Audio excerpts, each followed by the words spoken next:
What's up, everybody? Hopefully, everybody was able to make it over to this stream. I do not know what the issue was, the other one, but for some reason I wasn't able to connect. So, again, a little introduction. If you are new to the In a Passenger Seat podcast, my name is Dave. I am the host. This is my channel, Yellow Bit 04. My channel is based around the ownership of my 2004 Corvette, and this podcast just brings on other YouTube channels that I have met through the years of doing YouTube, people that I've interacted with on a regular basis, that I've kind of friended through the whole YouTube community, as well as Matt here today. I've actually met him in person a few times. He's come to a few of my Corvette takeovers. So without further ado, today I am joined by Matt from iDriveDaily. Matt, are we on right now or no? You know what? It looked like I am literally just about to text some of my friends to hop over, but it looked like it was a positive thing. It looked like you were there, and okay. Hopefully I'm cool. there now Yep. too. Oh, yes. Right, yeah. That looks good. Yes, everyone's got it. All right, awesome. So, I mean, we had like a 10-minute conversation by ourselves, and I didn't realize we weren't on. But, so Matt, you daily drive your C5 in the streets of Philly, which is pretty awesome. So if we could, let's go through that 10-minute conversation of when did you get your C5? How many miles did you have on it when you got it? And take us through what people can find if they head over to your YouTube channel. Yeah, sure. So my YouTube channel is mostly focused around what it's like daily drive a Corvette. You know, we're all here because we love them, and it's definitely a really cool experience. One of the unique things I think is when I bought my car, it was low mileage. It was right around 10,000 miles on the odometer, and since then I've put on a little over 40,000 miles. I'm getting ready to cross the 51,000 mile mark, actually. So I've experienced all types of things, and you'll find that on my channel. All those little gremlins that you find in the C5 Corvette, I've experienced a lot of them. And, you know, we talk about, I think, soldering, right? Talk about General Motors. I don't know what the hell they were doing back then, but I've soldered each CBM. I've seen people solder the radio, or the climate control unit, which I'm going to probably be doing in the next few months. I've soldered together my beeper, my clicker, to get it, unlock the car and stuff. So I've dealt with all those gremlins. So I do daily drive my Corvette right around 50 miles a day. I think put 10,000 miles on average over the last 4 years. I'm working on my 4th year with the car now. And one of the questions I think I always like to quantify is when I say I daily drive, is it true daily driven car? Obviously, this past few months here on the Northeast, we've had quite a few snowstorms this last month. February was brutal for us. But all things said, I've lost about 5 days total of driving time in the car. So 1 week worth with all that snow, I think is worthwhile.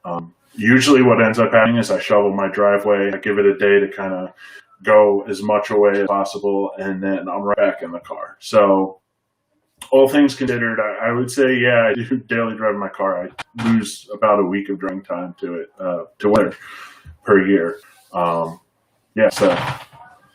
What kind of tires do you have on it for the winter time? So right now, you have like a summer set and a winter set? Yeah. So, there's two ways I guess you could go about it. And I bought a summer set when I had bought the car. And I think the first year I really did not drive it, January, February. I might have put a few miles on it those months. And then I spent the next year kind of doing a lot of research, kind of making a game plan. And what ended up happening was I decided to go with a second set of tires. So I was lucky enough to purchase a second set of stock wheels at Carlisle 2 years ago. And then what I ended up doing was purchasing Pirelli Zeros. So I actually have a set of snow tires on the car currently. It's bonkers to look at with a tread. Like you're not used to having a wild tread on there. So whenever you see it, you're like, it's just a little bit strange. But yeah, I do drive my Corvette in the snow, and that bothers the shit out of people, but whatever. It's my car. And it's fun. And you know what? With snow tires, it's really not as bad as you would think. So, but yeah, I am running a set of 2 sets of tires, actually. Okay. And then your car was essentially stock for 4 years? Yeah, that's right. So when I purchased my car, I think one of the biggest things, considerations when I was looking for a car, and this kind of goes with like, why didn't I buy a C4? Why did I end up with a C5? Why did I pick one with low mileage? Was I wanted something as reliable as possible, right? So that reliability aspect was a huge consideration. I bought the car. I had some ideas of like what I might want to do with the aftermarket parts right away, but I kind of waited. So my car has remained stock for actually until just this past January. It remained stock for 3 years, complete stock. That's why I ended up with all the dumb gremlins, because nobody before me took care of them, didn't put the miles on to take care of them. So I ended up with a lot of dumb gremlins, and it was completely stock. This past January, I actually started with my first performance upgrade, which was a cold air intake. I went with the Callaway honker. I know that's not really common out there, and at least it doesn't seem like it is. Guys don't typically talk about it. I know I've seen the Varan's pretty popular, and there's a few others that are out there. And I think that's for 2 reasons. One, the Callaway, you do need to modify the car a little bit. And the Callaway is actually pretty expensive in the grand scheme of things. You're paying for the name, so there's that to consider. But when I first bought the car, I was like, I want that Callaway honker, and I'm gonna buy it someday. And like I said, I just put it on in January, and it's awesome. But going forward, actually, when I think about where I want to go with my build, one of the things I always say is, and you'll read this anyway, go online when you start looking up different things, is you want to be honest with yourself about what your build is, right? So am I taking it to the track? Am I going to be dragging it? In my case, it's a daily driver. So I have to balance that reliability. I don't want to overcam it. I don't want to, essentially make it undrivable to the point where it becomes, I don't enjoy it anymore. Right. So I have to keep that in consideration. So that puts me a little bit on a tighter, I think I'm not going to be putting a huge cam in it. It puts me on a little bit of a tighter window as to how many mods or what mods I'm going to be doing. That being said, I still want the ability to say, it's not stock. It is an extension of who I am. It is part of my personality. It has this. It's got more power than the stock C5. So when I started looking at mods, it was really what works well with the car. So one of the things I actually, in my basement, I have sitting an aftermarket axle back system. I have to put that on. You either, I've seen it done other ways. You can just chop the old system off. A lot of what I do, I try to make it so that it could be easily reversible for whatever reason. If I wanted to sell it and someone wanted it back to stock, or I just, decided, hey, you know what, it was great while it lasted, but I want to go back to stock, for whatever dumb reason, never know what I'm thinking in that moment. So I want to be able to get up on the lift, actually take off the exhaust properly, and then put the cold air intake. The exhaust. Unfortunately, I don't have a lift, so I've been working and trying to get it up on the lift with some friends. That being said, I have those parts.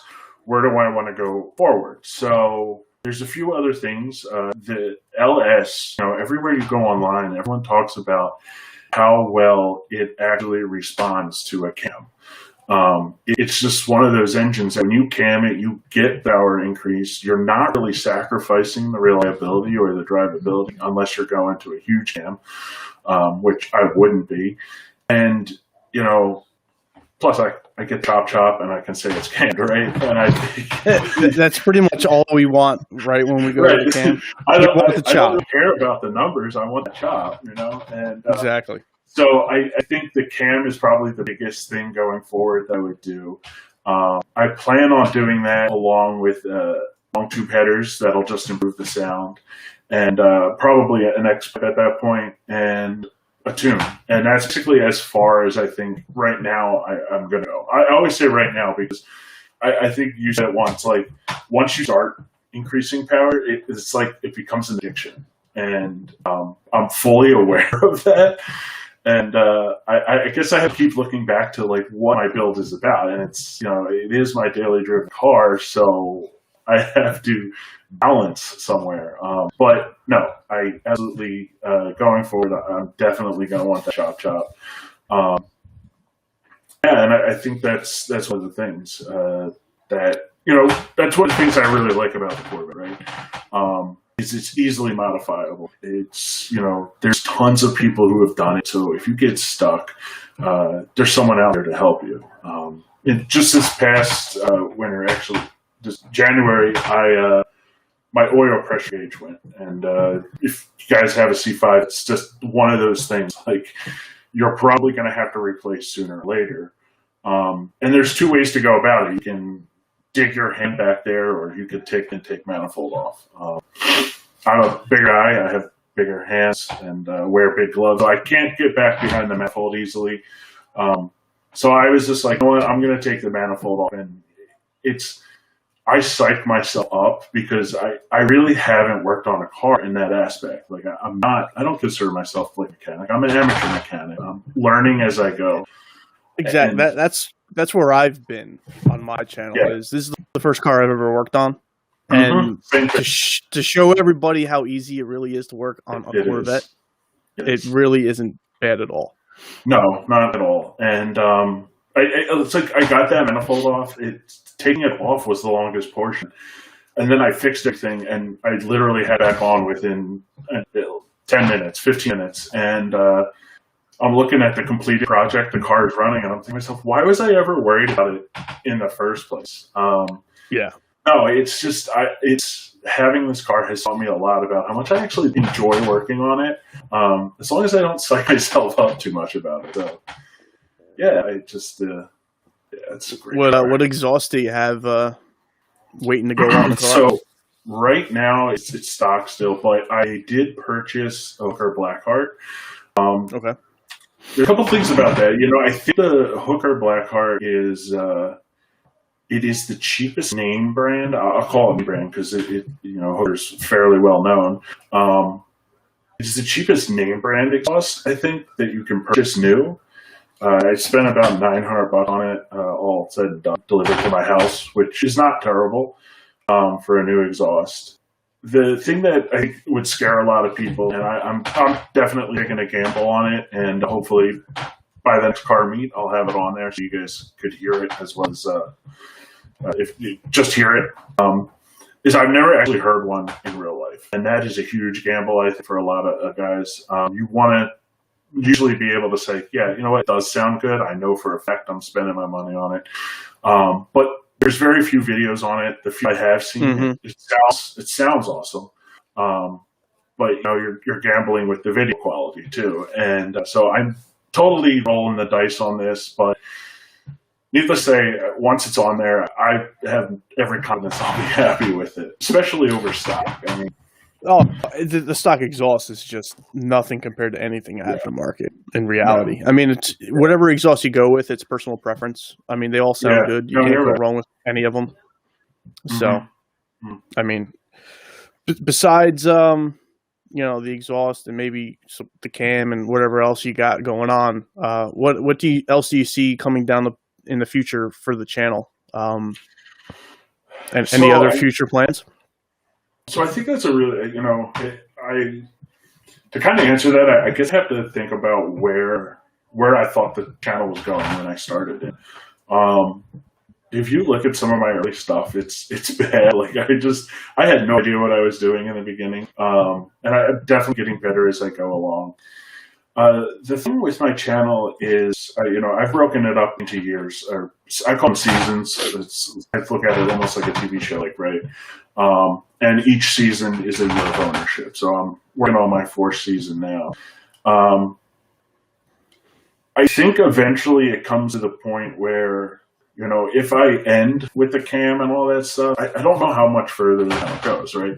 So a lot of it's going to be maintained going forward. I really swear it's going to be a lot of that maintaining going forward. One of the things, like the ultimate goal is, we went to Carlisle 2 years ago, and there's a C6 Corvette there. It was I don't remember the charity. It was a charity that it was designed for, and it had something like 240,000 miles on the odometer. So if I could get into the 200,000s on a C5 Corvette, I think that would be awesome, and that would be definitely something that's like a long-term goal for my car. Like I really like. I've owned cars where, I see getting rid of it in a couple of years. Like this, I just have no interest in getting rid of it. I love driving it. I really do. And proof of that is on the odd occasion, like when I don't drive it to work and I'm getting out of work and I'm looking at something else sitting in the parking lot. It's just like, dude, I don't want to get in that. I'd rather be in my Corvette.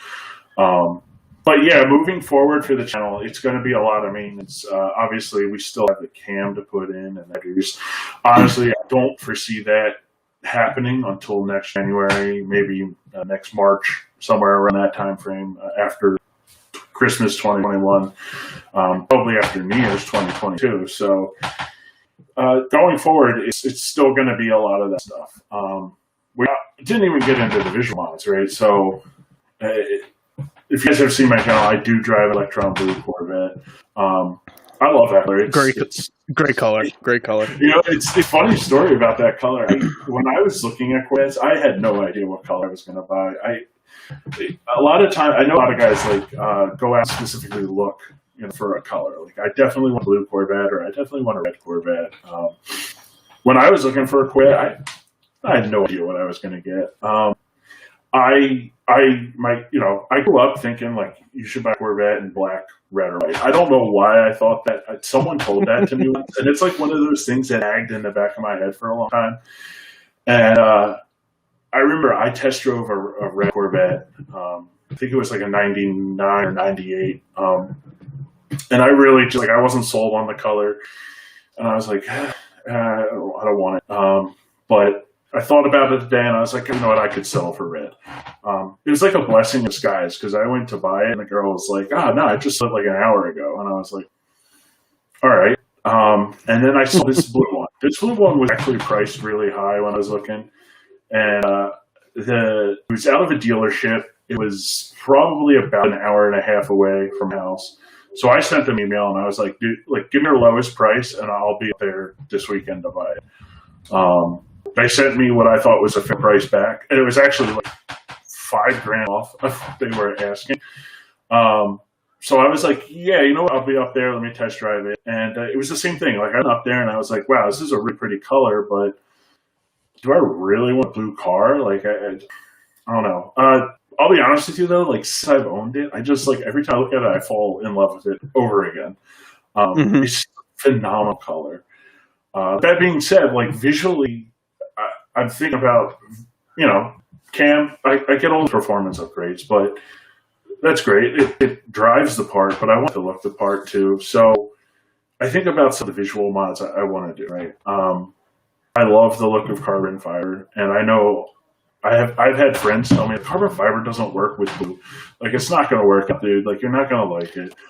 Zippity's Garage on here. He has the commemorative Z06, and he's got a lot of carbon on there. So I think carbon and blue works. Trust the process, man. I'm telling you, it's going to work. Yes. I don't want a ton of carbon. I think I want a little bit. I think probably ultimately I want a front back match.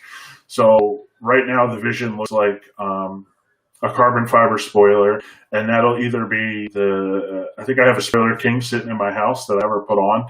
I'll either wrap that, or I'll just look for something that's legitimate carbon at some point.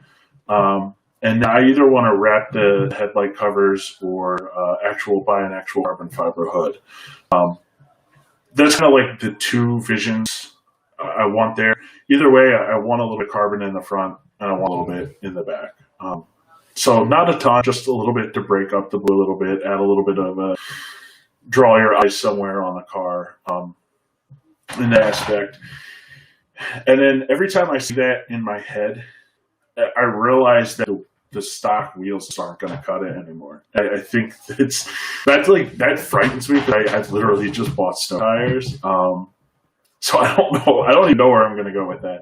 But I definitely think eventually I'll be looking at doing black wheels on it or black with chrome rim, something to that nature. And the final thing, and this totally comes out of my, like when I was 16, like all those import tuners, that scene was like super, super hot. I'm not going with the crazy miles, so everyone can relax, but I've always wanted a roll call on the car. So like, you list the aftermarket parts you put. Right now, the vision in my head is I'm just going to have a straight white roll call right down the center of my back window. I think once I do that, visually, I don't really want to go too busy. All that busy shit was like, that's so out of style. I don't think it would look right on a Corvette. Project Dirty said underglow for the win. I'm not gonna lie. That shit was hot when I was 16. Everybody had underglow, and I considered it just a little bit of a joke. I could be talking to it. I'm not even gonna lie. Mm-hmm. No, I hear you. Yeah. So, when and where did your passion for cars, or maybe even more specifically the Corvette, begin? So, cars, I really can't answer. My parents told me when I was 1 years old, I was always fascinated with cars. Whether it was toy cars in the house or even, the cars we had, I was always fascinated with them. My parents' favorite story to tell when they want to embarrass me big time is the fact that I used to turn a bicycle over upside down and literally spin the wheels. Why? I don't know. Maybe there's something wrong with me, but it was always that mechanical aspect of something that really, really intrigued me. And it just kind of kept growing every time, the car scene, the tuner scene was hot. So I was always into tuner cars at one point. Muscle cars then kind of came back when, I think Ford was the first one to redesign the Mustang to the muscle car. Then, of course, Dodge and Chevy follows. Muscle cars came back in favor. But the Corvette really held a special place in my heart. So the thing about the Corvette is my dad owns one. He has a C4 black, and he has less miles than I do. His is 1985. And he has about 35,000 miles on it. It's his garage kept baby. He brought that out to the. I did. I convinced him to bring it out. Yeah, I tried him for not driving as much as I drive mine, but it caused me to respect. I get why he bought it. He bought it to drive on the weekends, go on road trips with, and that was like his dream car at one time, was to own a Corvette. So I grew up with a Corvette in the household, and that was always like, I think one of my videos I described. The Corvette was almost like on a pedestal for me. Like it was the achievement. Like that was the sport car you wanted to buy. And don't get me wrong, I appreciate a good Porsche. I appreciate a good Lotus, but the Corvette always was, lifted up on that pedestal for me. So that's really where my interest in Corvettes came. Now, interestingly enough, I was actually not a fan of the C5 body style at all. I really like C4 was always like the gold standard. Obviously, my dad owned one, so I grew up with that body style. The C6 was obviously when I turned 16 in 06. The C6 had just come out in 05, so that was the modern Corvette. That was the shit you were buying if you wanted to be cool. So I remember playing racing games. The C6 Corvette was everywhere. Like you couldn't find a C5 anywhere. And I really vaguely remember playing C5s occasionally, and I just never liked them. I always felt they were just this like awkward style. And I ended up looking at a C5 again when I went to buy one, mainly because the C6s were still priced really high. And I think some of them still are. And I was looking at a C5, and they're you can buy one around $15,000 with 30 or 40,000 miles on it. And compared to a lot of the other sports cars, modern sports cars like a 370Z, or even a Mustang, they're putting out more horsepower for far less. So I ended up looking at the C5. Now, there's a couple things I think that kind of won me over. Flip-up headlights are not around anymore, so that's definitely a plus, right? I remember getting in the car the first time. It's like I had to turn them on. I was like, yeah, that's so cool. And it's just such a good platform. Like, everywhere you go online, people are like, it's easy to work on. If you don't know what you're doing, you learn on it, and it's not as scary as people think. And like all of that started to convince me. And I remember bringing it home, and I was like super proud that I just bought myself a Corvette. I didn't care what year it was. I didn't care what it looked like. And I kept looking at it, and I'm like, actually, it's a really pretty body style. Like, I've now come to, it's got to be in my top two, right? Like C6, yeah, I like C4, I like, but I've really come to appreciate the C5. But I think the similar thing actually happened with the C7. So I like the C7s now. I really do genuinely like their body style. But I remember when they came out, I was, man, they're so angular, so aggressive. So I think I just needed a little time to warm up to them. But yeah, it's funny. The C5 was just like, it was not on my radar. And it was like fate forced me that way, because I wanted to, honestly, I wanted to pay for a car that was clear. Like, I didn't want to have a car note. I had just gotten done with car note, so I didn't want to have one. And the ability to buy a C5 clear outright was just phenomenal in that aspect. So, okay, what was your first car? So the first car that I bought with my own money, I actually still own. That is a 1990 Lincoln Town Car. Big 5-liter Mustang engine with like 150 horsepower and the heaviest body style probably ever designed in modern era. Like, it's a boat, and it's so slow. But you know what? It's actually funny. I was just talking to my dad about it the other day. So the car is actually sitting outside of my house. My parents' house. And my dad actually, he's been phenomenal with it. He keeps it running, takes it out about once a week for me. And actually, I could go all down to all types of paths, learning what I've learned owning that car. First of all, if you own more than one car, I've now understand why. Like, my dad has a Corvette, and it's not his daily driver. I now understand why he doesn't get to drive it as much as he wants. Right? It's just when you own more than one car, something's going to suffer. And I've just now learned, like, I realized, okay, I love that car, and that was my first car, and I still appreciate it for what it was. And I want to keep it. I want to fix it up eventually, but I never get the chance to go over there. I just don't, we get busy, and you don't find time to just enjoy what you have, right?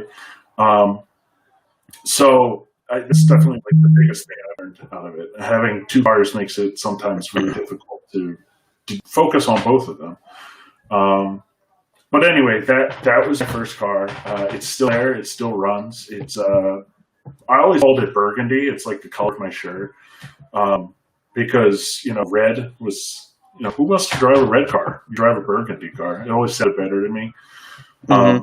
It's got the burgundy leather inside. Like, this thing is 90s cheese, and it's fantastic. Yeah, it is that body on ring style Ford and Chevy did it for a while. Just the ride quality on them is outrageous. Is outrageously comfortable. And like I said, I got in it. There's actually a channel video up on my channel. I think I did in my second year.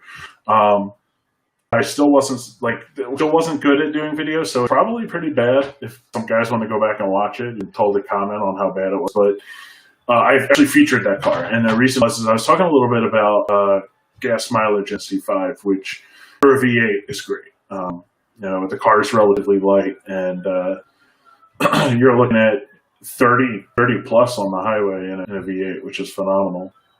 But the reason I had used my Lincoln in that video was I was talking a little bit about where my driving style came from.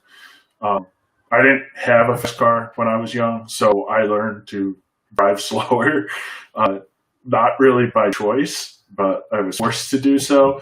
But having that big boat, you learn to kind of manage gasoline pretty well.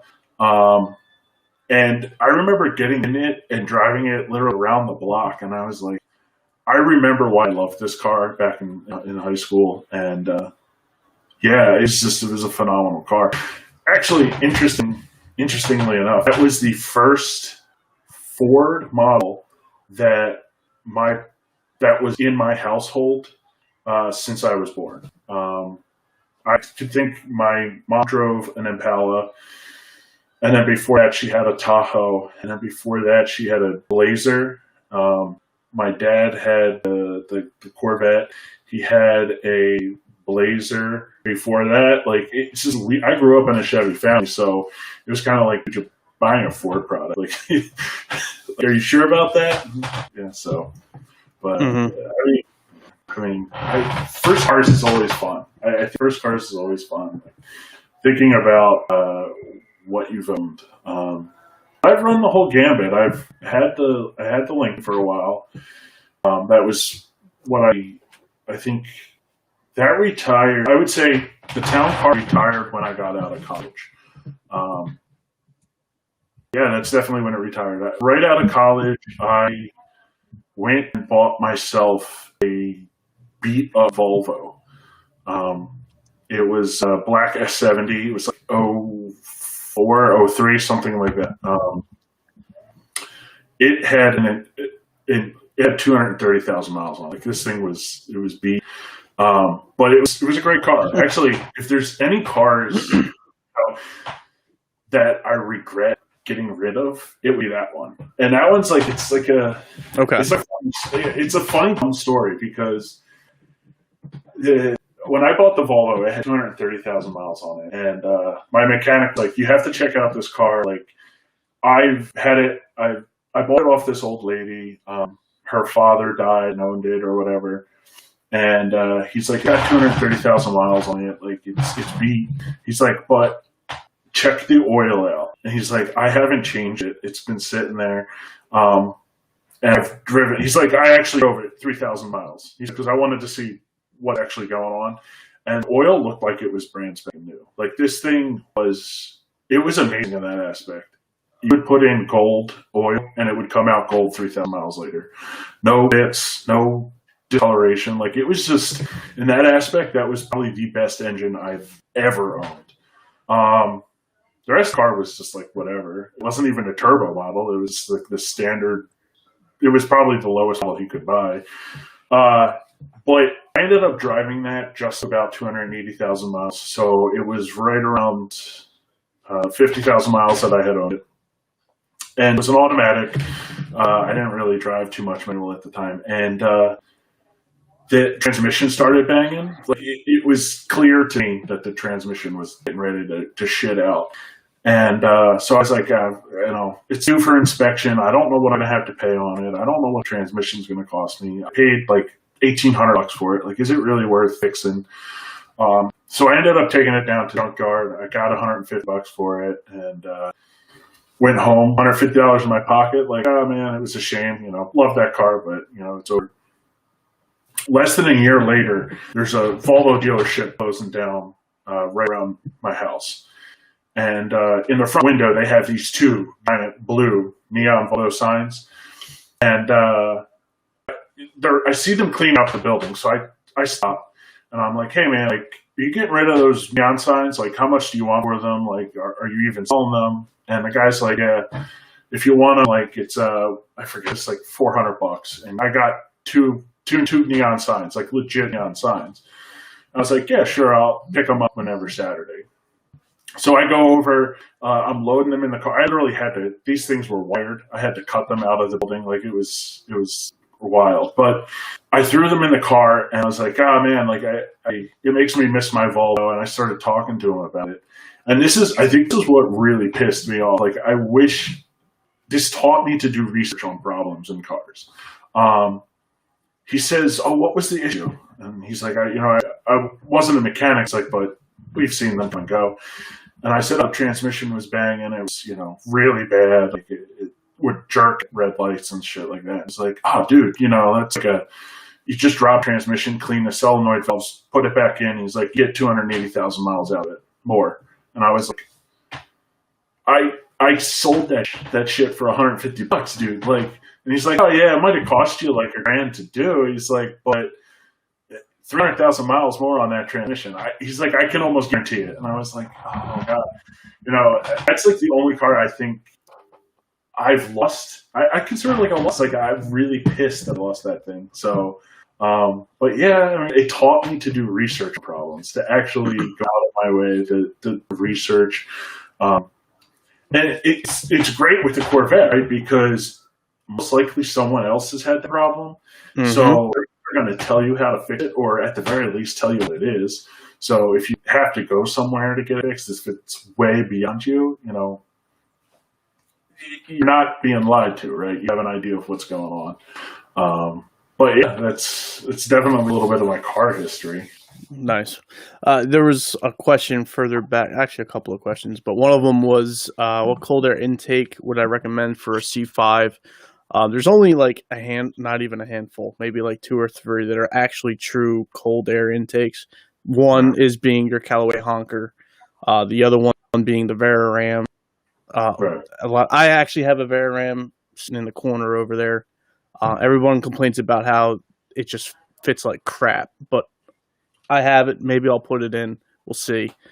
You have the Blackwing right now, right? Right now, currently, I have the Blackwing, which is just it's just a filter in reality. I mean, you're still pulling air from the same spot you'd be pulling air from with the stock air box. So, is there really any performance gain? If there is, it's very minute, but it's a better filter than the stock air box. I think the Veraram and the Callaway both claim some. I consider them astronomical, because typically when you talk about cold air intake, you're looking at 5 horsepower. But both Callaway and Veraram, I think, claim double digits, like I think 16 or 14 or something like that. Which is, I don't know how true that is. I think in my video I talked a little bit, like, it doesn't matter until you tune it. Like, none of that shit matters until you tune it, because you can't quantify that. All I can say is probably in the next couple of weeks I'll have a review a little bit on my Callaway, but I've been really happy with it. But I have seen issues with the Veraram. Not saying the Callaway is issue free, but I haven't obviously driven a Veraram, so I wouldn't tarnish it for no reason whatsoever. But I have seen the same thing. A lot of them talk about either fitment issues, or someone talked about idling issues this past week, I think. Oh, really? But yeah, but you know what? That's every car. It's like why some cars become a lemon and some don't. Every car is its own entity, right? You have quality control within a certain window, and if you vary just slightly to one side or the other, it could make the car run totally different, right? So someone has idling issues when someone else doesn't. That's what it is. And the idling issues could be as simple as getting the car tuned, like you said. Yeah, it'd be something that simple. So. And then another question was, somebody had long tube headers and they were thinking about wrapping them because they were concerned about heat issue. I have Texas Speed headers. They're not coated. They're not wrapped or anything like that. I haven't had any heat issues. When you do get the headers, you're going to get the car tuned. Yeah. And when they tune the car, they're going to lower your fan temps. So when I'm driving around, before I got the cam, I would never see temps over 195. Now with the cam, I might creep up to like 200, 201, but that's like in stop and go traffic, which is good. I mean, if you're untuned, your C5 is going to get up to like 230. Yeah, that's it. Someone asked me that once, because when I first bought the car, I never noticed. I'm trying. How would I describe this? I think that 230 comes after quite a few miles on the car. When I first bought the car, it never creeped above 200. I would swear with my hand on the Bible over that. I never saw it above 200 in probably the first 3 or 4 months that I owned the car. I mean, when you buy a car, you're like hypersensitive to everything. So I'm pretty sure I would have seen it. I remember the first day I was in traffic and I saw that thing hit 230. I had a miniature panic attack. But yeah, a stock C5 hits 230, which is really high, I think. Yeah. I don't know why it would ever, why, I don't know. But then they couldn't even get their stock. So. Yeah. So someone can correct me if I'm wrong, because I don't know them 100%. But when you do get it tuned, they lower the fan at what temperature your two fans come on, and out of the box, I think that second fan comes on at 230, 235. So that's what really cools you down. But but I'm not. My headers are not wrapped. I did my buddy Maddie's headers a month or 2 ago. He wrapped his headers. I'm not saying that it won't do anything. It very well might. Another thing that the wrap will help with is valve train noise. When you go to headers, the headers are thinner wall than your stock manifolds, so you hear the sewing machine. That's what everybody calls the LS engines, is a sewing machine. So you're gonna hear it. It's gonna be a constant tick, and it's gonna be annoying as shit. I was chasing exhaust leaks because that's what I thought it was. Because I was like, "What is this noise?" So it's gonna help with that too. My Volvo was really clacky too in that aspect. It was. It really is a sewing machine.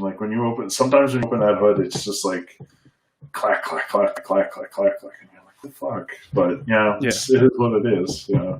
And when you go to headers and cam, it gets even worse. So why did you decide to start YouTube? And was there any channels that you watched that kind of influenced you to start? Or what style you kind of base yourself around?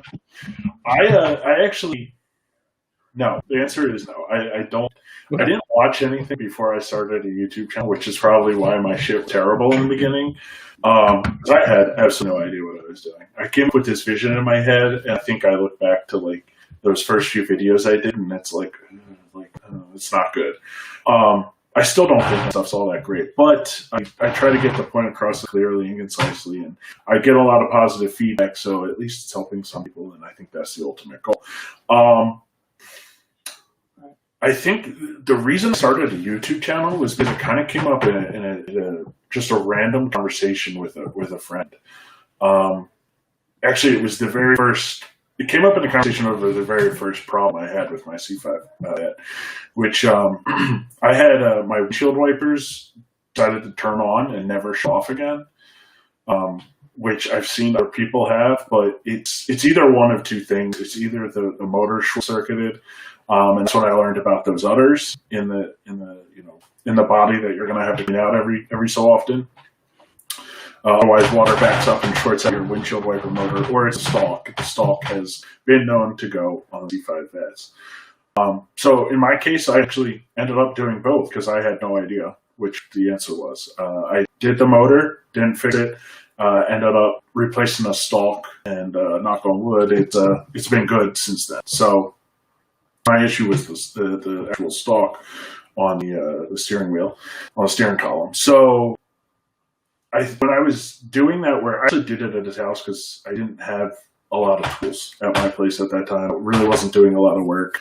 I think the car was 8 months or 9 months old, so I really hadn't had the need to do anything. I was doing it at his house, and he's just like, "Oh man, you should totally start a YouTube channel with all these issues, and then talk about what's like to daily drive your vet." I think I went home and I thought about it, and I was like, yeah, that would be kind of cool. And then I started coming up with all these plans in my head that never quite came to fruition because I realized that it was like I was looking at huge production, right? When in reality it's a GoPro talking to it. But I went home and I came up with a name, which was iDriveDaily. I ended up registering it because it wasn't taken, and I think I sat on it for another 6 or 7 months before I even decided to put a video up.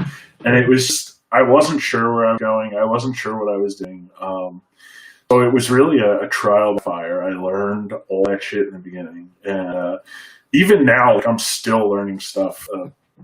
I've probably put up my almost 40 or 50th video at this point, and I'm still learning, what works, what doesn't work, what people want to see, what people don't want to see.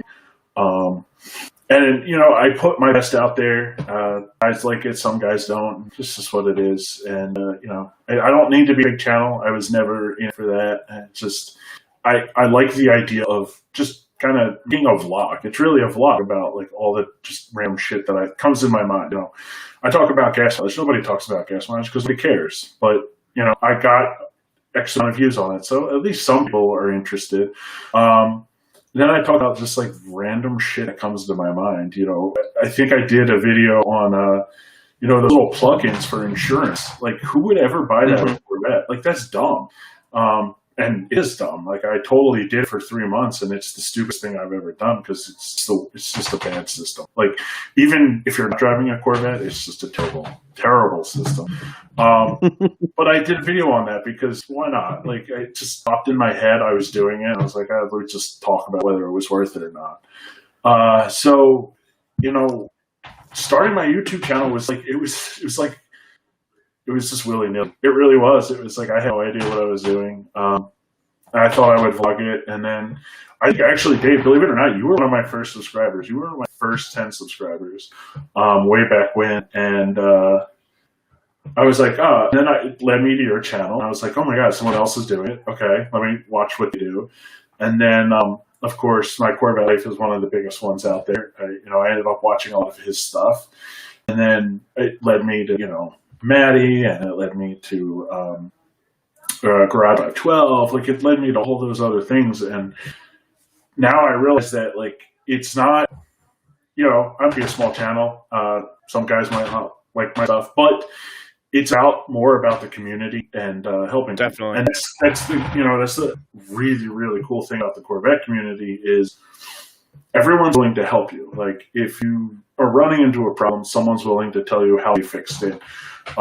There's nobody out there that, like, look, we have disagreements, right? Wrap tethers, no wrap tethers, which cold air intake to buy. Like, we have all those disagreements, but everyone seems relatively respectful to each other, right? It's like, okay, I may not like what you did, but that's your build, and that makes you happy. And it's the same thing with the car community, like the car community in general. Like, it's good, but I think the Corvette community is better. It really is. It just seems like everyone just don't post it on Facebook. Oh, I know. Oh.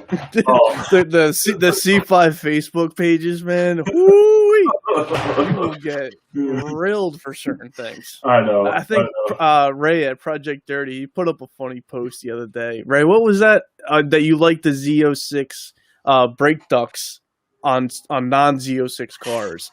And he was getting blasted, like over 100 comments, and he was getting blasted for it. It was so funny. I was cracking up just reading all the comments. But again, that's just, people's take on their car. If you want the Z06 rear brake vents, then who cares? I don't care. I think like one of my favorite examples I've seen so far is at two of the shows, and I don't know the gentleman. I haven't talked to him, but he drives this bright green C4, and we've seen it. Everyone's seen it if you've gone to either any of those shows that you put on. That's not my choice of color, but he likes it, and it does what it's supposed to, right? I turn my head every time it goes by, and that's exactly what that color is designed to do, right? And I would never best him over that color, because if he likes it, why do I care? Why does it affect me? And that's the one thing I've just kind of learned in the car community, right? Like, we can talk about stance cars, not stance cars. Do you want to go bags or static? Some of those things I think are dumb, but that's not for me to say. If you enjoy getting behind the wheel of your car every day, or when you get the chance to drive it, why does it matter? And why would I chide you for something you like? And I think that's just, the Corvette community seems to get, for the most part, maybe unless you're trying to put Z06 products on something, but, for the most part, it seems like the Corvette community is helpful. Unless you drive your car in the snow. Guys always yell at me for that, but whatever, It's not going to rust. No, it'll be all right. It's funny, though. Do you have any young, dumb car stories? Since you had a Lincoln Town car that was slow, I'm going to guess maybe not, but just throwing it out there. I got a reckless driving in my Lincoln Town car. Did you? This was way back when. So obviously, the Lincoln Town car has bench seats up front and bench seats in back, so you can pile a shit ton of people in that car. We used to go. Me and my high school friends. We used to do. We had a 3-week process. Like we would do a movie one week. I think we always met up for bowling one of the other weeks. And this one week, we all met up for bowling. I was like, I'll pick you guys up. I'll drive you guys, whatever. We all piled in my town car, and it's heavy, but it will do a burnout if you really push it. And I remember I pulled up in a parking lot right out front of the bowling place. There's 4 other guys we know coming out. I drop this thing into neutral. I floor it. I pull it down into drive. Probably the worst thing you can do in an automatic transmission. And this thing it peels. And we're flying in the parking lot. I go to pull out, and the cop pulls me over. And I'm like, officer, I don't know what I was doing. It just kind of it just kind of took off on its own. One of the cars fuck, he's not going to believe that. He didn't. I got a reckless driving ticket. That was my first ticket, and it was a dumb time. That's about. I think it's the biggest, dumbest story I've ever gotten. I used to do that same neutral drop in a '88 Camry. I did that at least once a day for a year straight, and that car kept on fucking going. It was crazy. Besides cars and Corvettes, what other hobbies do you have? So I think I play music. I don't talk about. I actually talk about it much on my channel because I never have any reason to. But that's why I ask these questions. Yeah, right. I've played saxophone now for probably going on 22 years. Believe it or not. Okay. I started. I used to play the saxophone between the ages of 8 and 13. Yeah, I started in 4th grade. I actually played piano before that, and I stopped piano once I got out of grade school. I didn't like piano, and I think I started with classical piano, and classical is, I appreciate it for what it is, but it's not my forte, no pun intended. And when I started saxophone, obviously that opened me up to the world of jazz, all that stuff. So I acclimated to that much better. So I've played saxophone now for 22 years. If you are from the Philadelphia area and you know what a string band is, I've actually been part of a string band for the last, almost as long as I played saxophones, for 20 years, I think. A lot of guys don't know what string band is, so you'll have to Google a string band. Farco String Band is the one I'm in. Any of my views don't represent them. I feel like I'm required to say that shit, but it's it's just a hobby of mine, and I absolutely love it. I've taught myself other instruments, so I learned bass clarinet in high school, and that took me to a bunch of different state band and stuff like that. I recently picked up flute again, which I learned way back in high school, but who wants to play flute when you're a young kid, especially a guy young? That wasn't a thing. But I might have call for it. Guys are oh yeah, it would be cool if we had a flute player. All right, I could probably do it. So music was it was my passion for a long time. Actually, to the point where I minored in music in college because it's just I had the time, and it was something I really enjoyed doing. So yeah. Cool. No, I was reading a screen name that makes like no sense, but whatever. JW's Garage said that you need to invest in some countermeasure equipment, like an R7, R3, Valentine 1.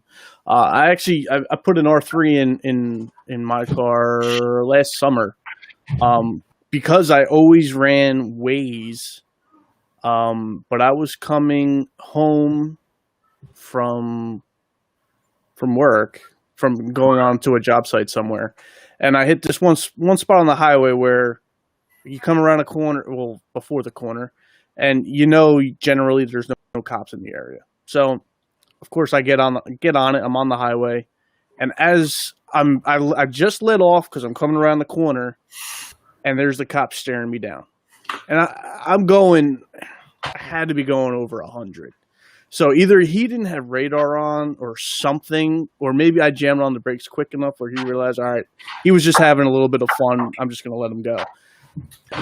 Right after that incident, I picked up an R3 because he was not tagged on Waze at all.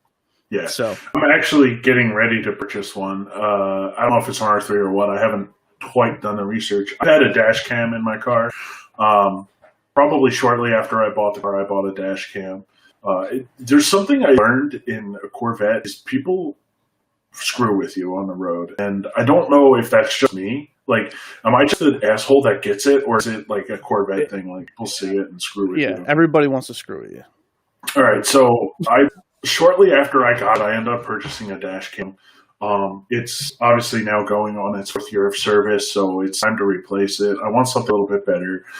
If you watch some of my earlier videos, I actually use it to cut different shots of the car while I'm doing whatever I'm talking about or talking about whatever I'm doing.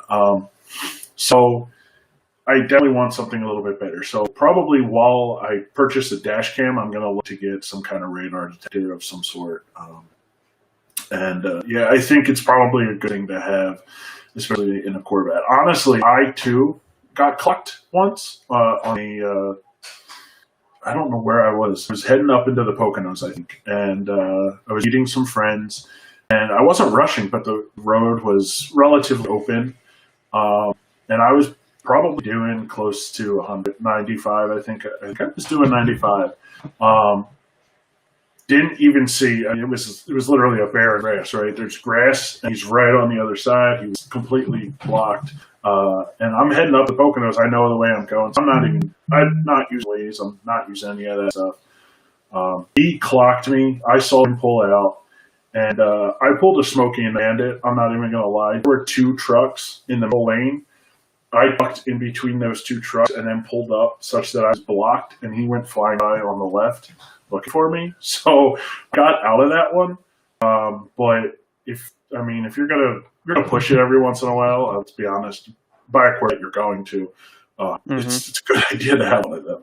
So exactly, a good channel to look at for whether it's dash cams or radar detectors is Vortex Radar. I don't know if you watched his videos.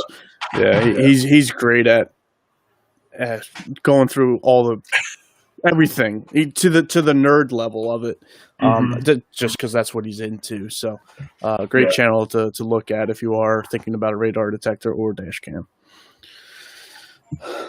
Is there anything else that you wanted to talk about? Also, if there's any questions for Matt or myself, feel free to ask those in the comments. I think along the way, I think I've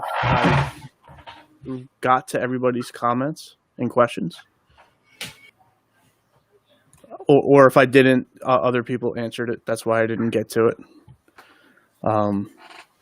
But you saw it. If you don't follow me on Instagram, you need to follow me on Instagram. But April 24th is this year's first Corvette Takeover at the Hamilton Tap and Grill. That myself and Scott over at 512 Garage, we've been organizing this this is the 3rd year that we've done it, so this is our 5th one. So that's going to be from 12 to 4 on April 24th, which is going to be a good time. The parking lot will be limited to about 150 spots. I think Amazon took over the property next to them. So the overflow parking area that we love to have is no longer going to be available. So, word to the wise is I got there at 11 last year, and it was my own event, and I almost didn't have a parking spot. So make sure you get there early if you want a parking spot. I mean, people come and go, so like probably if you got there at 2:00, you probably get a spot too. But at 12:15, you're probably not going to get one. No, I think I arrived at 12:15 either last time or the time before that, and I think I was one of the last 3 cars to get a spot in the main lot. And, yeah, it's definitely. But you know what? That's great. I think that's awesome. I remember I went to the first one and we had like 40 cars, maybe 50 cars. Yeah, it was maybe 40. Yeah, and it's grown to well over 150, which is awesome. So, actually, Project Dirty asked a question. Am I ever going to transition from a daily to a project car? So I think the answer to that is it's not really on my radar right now. I have, I guess, contingency plans if something went astronomically wrong with the Corvette, that I would look to do something different with it. A guy at work loves Corvettes, and he asked me, oh, if you blew an engine, what would you do? Well, first of all, I'm not going to blow my engine. But in the odd chance that it did, then it would probably become some type of project, but I would still want to daily drive it, at least at the time being. In terms of a project car, though, I've been kind of keeping my eye on the market for a Lotus, which is, but not the Lotus I want things. I'm looking at a Lotus Europa, the original from the 60s. So they're kind of rare. They're running around 24,000, it seems like, for one in good condition. For one in beat up condition, you're still looking at close to 18, 19, 20, somewhere around there. They are some of the ugliest cars I think ever designed, but something about them, I just like looking at them. They're so ugly, I just can't stop looking at them, and it causes me to like them. It's this weird. It's very weird, but I kind of want one, and I've been keeping my eye on the market for the last 6 months. I don't have the money to buy one, but I want to know where it's going. Because I think if I were to buy another car, at least something that wasn't a daily, to replace my Corvette, it would be something like that, which would be that's totally out of the Corvette wheelhouse. I mean, you're talking, it's, 60s, 70s technology that's totally different. But yeah, so that's, if I were to buy a project, it would be something like that. Got it. Zippy's Garage made a joke if there was going to be a Lexus at the takeover. I don't know where that Lexus came from, but there was a Lexus parked in the middle of everybody, which was funny, but it is what it is. And that actually goes. You brought up, pricing. There was a question. I can't find it anymore. I was looking for it, but somebody asked a question about C5 prices lately. And I guess it's because of the whole pandemic and new cars not really getting pushed out as much. But a lot of the used cars, whether it's C4, C5, C6, all of them, they've all gone up in prices. I picked up my car 5 years ago. I could probably sell my car for the same price I bought it for. Right. And, which in one aspect is a good thing because you can enjoy a C5 for however many years you want to enjoy it for. And then you can sell it and not really lose much money, which is kind of what I always say whenever I do my yearly update video on how much I've paid or how much I've put into the car, which is the awesome thing about the C5 because, you can get them relatively cheap and then you can still sell them for the same thing you got them for. So, yeah, I think actually probably in the next March, April, I'll be doing my yearly update on what it's cost to own. And I actually think it's gone up from the previous year, if I remember correctly. I think I did it 6 months ago, and it actually had gone up. I think the weird thing about the C5 is, for the longest time, it was kind of like the forgotten Corvette, right? You had the C4, And then you had the C5, and a bunch of guys bought the C5, and then the C6 came out, and the C6 made much more power, right? Especially if you were looking at a ZR1 or even a Z06, you're looking at over 100 horsepower more on those cars. So a lot of guys, I think, rushed to trade in the C5, and it kind of collapsed the market on the C5 for a little while, and the C5 was kind of forgotten about. And now I notice a lot of young kids are picking up the C5s. And that's, now that the demands are starting to go up, prices are starting to go up. So the C5 has made a little bit of a resurgence over the past few years. I think I'm in a little bit of a different boat. I paid a pretty high price at the beginning for mine because it was such low mileage. But in the grand scheme of things, I think I've only lost between about $3,000 in terms of resale value, which I'll write that off. I don't mind that. I've gotten $3,000 worth of fun out of that car, so I don't care. Is what I'm looking at. That car, it's fun to drive. And someone asked how many miles I think I have on mine. I bought it with 10,000, a little over 10,000 miles, and currently I am getting ready to cross the 51,000 mile mark. So I've put about 41,000 miles over the last three and a half years. So. Nice. I think I just passed 61,000 on mine, but I picked it up with I picked it up with 40 now. So, Project Dirty C5s are starting to see that drift tax. Yeah, a lot of people are picking them up as drift cars. I mean, rear wheel drive, lots of power, the engine will easily make tons of power. So it's perfect recipe for drifting. Yeah, definitely. Are there any other questions out there for Matt or myself before we conclude this evening? I thank everybody for jumping back on again, by the way. For some reason, we went live. It said that we were live on my screen. Me and Matt had a conversation for like 10 minutes until... It was a better conversation than what we did for the last hour. It really was. And then... Jeff from Zippy's Garage was like, "Dude, you're not live." I'm like, "What? You can't hear me or see me?" He's like, "No." I'm like, "What the hell?" So I thank everybody for jumping on.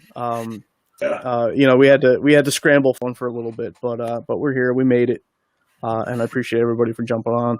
I will update the description in this video because I had to get this one out quick, so I didn't include Matt's YouTube and Instagram links, but I will update the description to include those. You can definitely go ahead, check him out. How many subs are you at right now, Matt? I'm around 425. I'm a small channel, but I'm not.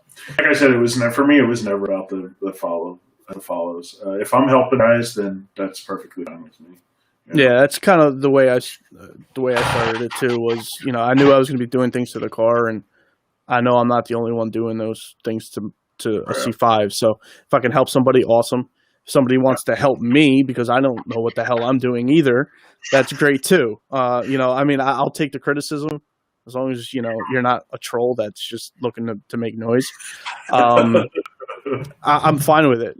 You can call me out on anything you want to call me out on. That's perfectly fine with me.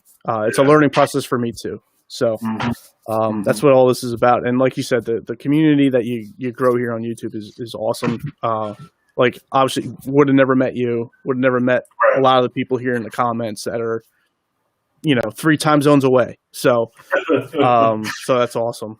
And I think somebody earlier was actually in Norway that joined us. So so if I don't know how many guys on here actually have their own YouTube channel, but I was playing around with the analytics the other day, and the data they give you is it's phenomenal. It's just incredible. It's gotten a lot better since I started. Yeah, and I was looking at you can see country of origin. I had a bunch of views in Ukraine. I had a bunch of views in France. I had a bunch of views in I think Norway was one of them, and I was just like I didn't realize. You think of a Corvette, and I have family that actually lives in Ukraine, and a Corvette is a very rare sight over there. That's just not something that sells huge in Europe. Mm-hmm.